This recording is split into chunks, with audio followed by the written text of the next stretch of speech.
ஆனா விருப்பம் இல்லாத ஒரு காரியத்தை வலுக்கட்டாயமா அவங்களை செய்ய வைக்கும் போதுதான் ஏன் வேதனை என்னன்னு உங்களுக்கு புரியும். ஒருத்தவங்களுக்கு பிடிக்கலன்னா விட்டுறணும்னே. சரி விடு, நடந்து முடிஞ்சிடுச்சு, அதையும் நினைச்சு டென்ஷன் ஆகாத. ஆனா ஆனந்தி கூட பரவாயில்ல, ஏதோ சின்ன பொண்ணு ஊசி ரத்தம்லாம் பார்த்து ஏதோ பயந்துருச்சுன்னு சொல்லலாம்.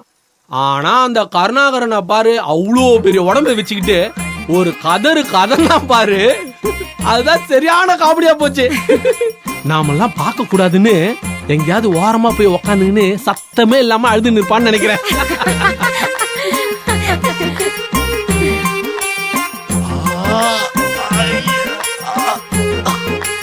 ஐயோ இப்படி குத்திட்டாலே, ஐயோ யார் மூஞ்சில முழிச்சேன்னு தெரியலையே. சார் என்ன ரிப்போர்ட் சார்? டேபிள்ல வச்சுட்டு போ.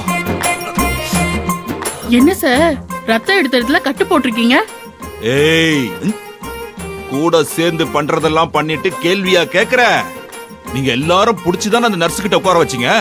நீங்க ஆட்டின ஆட்டுல அந்த நர்ஸ் ஆழமா குத்தி ரத்தத்தை எடுத்துட்டான்.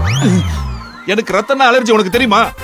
இல்ல சார், நேத்து வந்து ஆனந்திக்கே மகேசர்ல இருந்து எல்லாரும் அவ்வளோ அக்கறையா கட்டாயப்படுத்தி டெஸ்ட் எடுக்கும் போது நான் எப்படி சார் உங்களை விட்டு கொடுக்க முடியும்?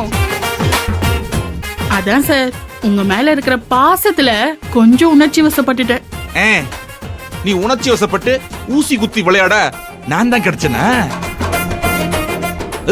இன்னைக்கு முழுக்க என் கண்ணிலே பற்றாத, ஓடிட்டு சொல்லிட்டேன்.